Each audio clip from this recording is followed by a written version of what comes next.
Nós vamos conversar com o advogado criminalista, professor de processo penal na Unicuritiba, integrante do coletivo Advogadas e Advogados pela Democracia, José Carlos Portela Júnior. Bom dia, Portela. Bom dia, Glauco. Bom dia, ouvintes. Portela, ontem nós tivemos a divulgação no Diário Oficial de uma ampliação do veto do presidente Jair Bolsonaro em relação à obrigatoriedade do uso de máscaras. E dessa vez ele vetou ali um trecho deixando de ser obrigatório o uso de máscaras em presídios, bem como estabelecimentos aí, responsáveis pela aplicação de medidas sociojuvenis. Como que você viu isso, Portela?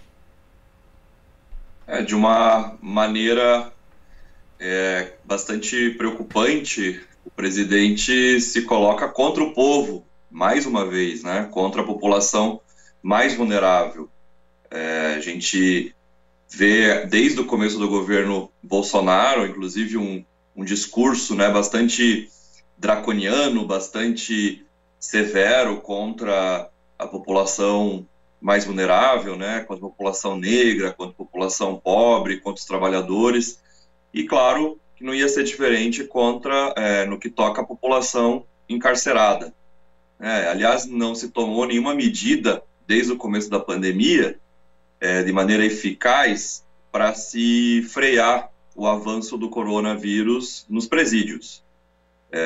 Nós vimos mesmo quando Sérgio Moro era ministro da Justiça, fazendo uma afirmação desumana, né, dizendo que não se podia fazer nada em relação ao vírus, né, que o vírus é biológico e que faz parte do cenário, então o que esperariam que fizesse, né, como se lavasse as mãos, né, olha, não vão fazer nada porque não há nada que se possa fazer, porque são pessoas que estão presas por crimes que cometeram, então estão ali porque merecem, mais ou menos, seria essa a conclusão que a gente chega do discurso do governo, né, então capitaneado ali no Ministério da Justiça pelo Sérgio Moro, e segue o ministro da Justiça totalmente inativo quanto à questão de se preservar a saúde da população encarcerada. E aí esse veto presidencial só coroa, né, um discurso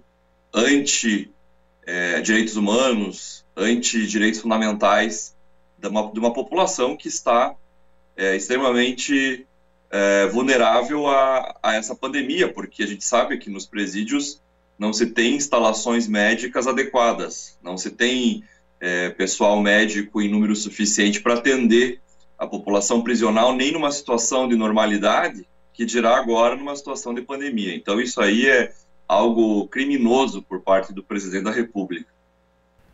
E lembrando, né, o ministro Sérgio Moro, quando a pandemia já avançava, chegou a dizer em abril que a situação no sistema prisional estava sob controle.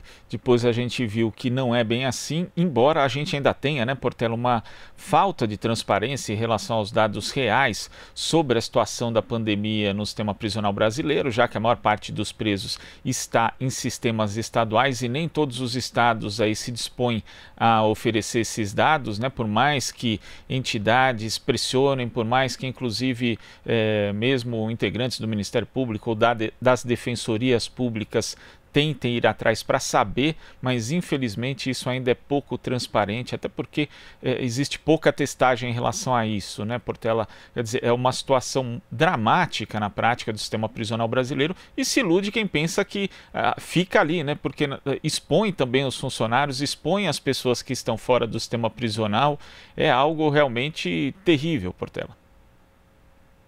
O vírus não vai ficar encarcerado, né? Ele vai circular dos presídios para fora, de fora para os presídios, como você bem disse, os agentes penitenciários estão expostos a essa pandemia, né? Inclusive aqui no Paraná, a gente sabe que eles estão muito preocupados, os agentes penitenciários, com a situação deles, e não tem resposta para eles também. Eles já cobraram aqui no Departamento Penitenciário informações sobre a questão da saúde dos presos e do pessoal que trabalha nos presídios e não tem resposta. E a gente sabe, por notícias, né, pela mídia não comercial, de que há focos de coronavírus dentro dos presídios. E mesmo assim, o governo, tanto federal como estadual, ignoram essa situação, quando não muito, subestimam, né, dizendo, não, está tudo sob controle, mas como você bem disse, não se tem notícia sobre o que está sendo feito por parte das autoridades para se manter a saúde e a vida das pessoas que trabalham nos presídios e também da população encarcerada. E agora, também nesse momento em que não se pode nem ter acesso aos presídios por parte dos advogados, por parte dos familiares, então a angústia é tremenda, né? Eu mesmo tenho clientes que estão presos e eu não consigo ter acesso a eles, é apenas por vídeo, quando eu consigo marcar a videoconferência, porque também coloco uma série de entraves para que o advogado não consiga ter esse contato com o cliente, porque daí, obviamente, haverá denúncias de situação de maus tratos, de abandono, de omissão de socorro dentro dos presídios.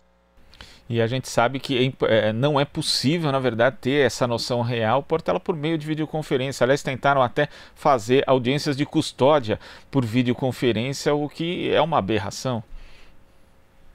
Sim, o vídeo, né, é aquilo, nós estamos vendo um recorte da imagem ali, nós não estamos vendo o que está acontecendo para fora da câmera, e além disso, como que vai se esperar que o preso denuncie situações de abuso, de tortura, maus tratos, omissão de cuidados, quando ele está ali dentro do presídio e do lado dele está aquele que deveria realizar esses cuidados, ou muitas vezes aquele que talvez tenha até praticado maus tratos contra o preso.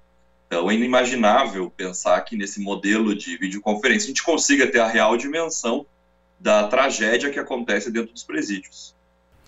Agora, Portela, falando aqui da Procuradoria-Geral da República, em especial do titular Augusto Aras, no início ali da sua caminhada, né, como na PGR, o Aras foi muito criticado por se demonstrar sempre ali, ainda né, inclusive, se demonstrar sempre muito alinhado com o governo Bolsonaro, mas no inquérito das fake news e também em relação aos protestos antidemocráticos, ele tem se posicionado de uma outra forma, até quando nós tivemos ali o episódio dos fogos de artifício sendo jogados contra o STF, ele foi bastante rápido, o que não vinha acontecendo. Você acha que essa movimentação do Augusto Aras é, de uma certa forma, para ele romper um isolamento, já que ele é mal visto no STF, também mal visto por boa parte dos integrantes do Ministério Público de uma forma geral? Ele quer romper um pouco essa imagem de adesista ao governo?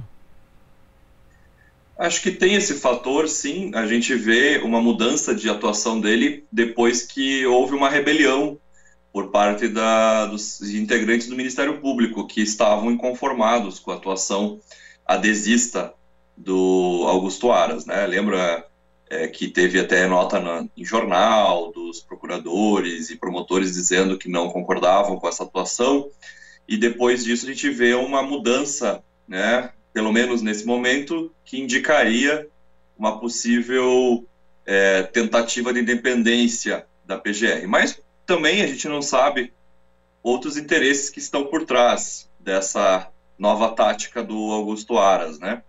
Porque, ainda que ele, nesses casos que você citou, ele tenha se posicionado, né, de uma maneira um pouco mais contrária aos interesses dos apoiadores do Bolsonaro, mas, por outro lado, a gente vê em situações bastante importantes que ele se posiciona de uma maneira bastante favorável ao Bolsonaro, né? E aí eu cito a questão quando começaram a se tomar medidas judiciais contra o Bolsonaro por conta da omissão dele no combate ao coronavírus, né? Na forma como ele trata a pandemia.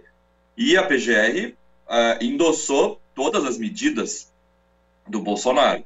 Também a gente não vê uma atuação mais efetiva da PGR em casos que envolvem essa atuação do Bolsonaro mais direta no seu ataque às instituições, né? O Augusto Aras, ele tem ido para cima de apoiadores, né? Escolhido ali um ou outro bolsonarista de segundo escalão e tal, para mirar os torpedos dele contra essas pessoas e aí passar uma imagem de uma possível independência, né? Mas a gente ainda precisa avaliar melhor isso para ver quais são os reais interesses do Augusto Aras, considerando o histórico dele até aqui, que é um histórico que nos permite concluir que é uma atuação como se fosse um puxadinho do governo, né? Então, vamos aguardar os próximos passos dele, porque existem ainda algumas ações aí muito importantes que estão no STF e tal, que miram direto na família Bolsonaro, né? Então, aí que nós vamos ver o teste de fogo dele, se ele vai ter essa independência toda que ele diz que quer ter. Poderia ser mais uma mudança cosmética, similar inclusive a essa aparente moderação de Jair Bolsonaro nas últimas semanas, Portela. É isso mesmo.